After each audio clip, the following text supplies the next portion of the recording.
আসসালামু আলাইকুম রহমতুল্লাহ। আমরা প্রথম পর্বে জানতে পারছি জানাজার নামাজের ফরজ কয়টি, সুন্নত কয়টি ও নিয়ত এবং সানা। এবং দ্বিতীয় পর্বে আমরা জানব যে দুরুদ শরীফ এবং দোয়া। দুরুদ শরীফ আমরা নামাজের মধ্যে যে দুরুদ ইব্রাহিম পড়ি ওটাই জানাজায় পড়লেই হবে।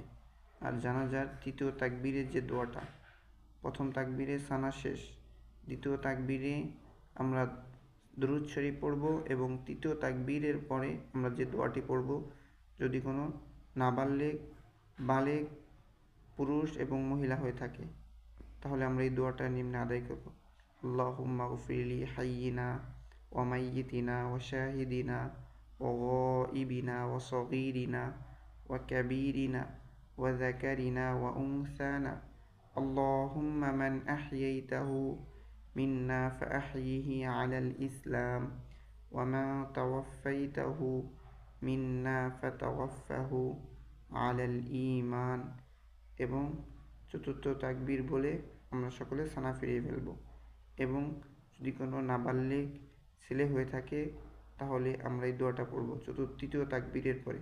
আল্লাহুম্মা জাআলহু লানা ফারতান ওয়া জাআলহু লানা আজরান ওয়া যুখরা ওয়া জাআলহু লানা শাফিআন ওয়া মুশাফফা। আর যদি নাবাল্লিগ মেয়ে হয়ে থাকে তাহলে আমরা এই দোয়াটা আদায় করব। আল্লাহুম্মা জাআলহা লানা ফারতান ওয়া জাআলহা লানা আজরান ওয়া যুখরা ওয়া জাআলহা লানা শাফিআতান ওয়া মুশাফফা। তাহলে আমরা জানাজার নিয়ম জানতে পারলাম। আমরা সকলে ভালো লেগে থাকলে আইডিটা সাবস্ক্রাইবার করে দেব এবং বেল আইকনটি বাজিয়ে পাশে থাকব ইনশাআল্লাহ।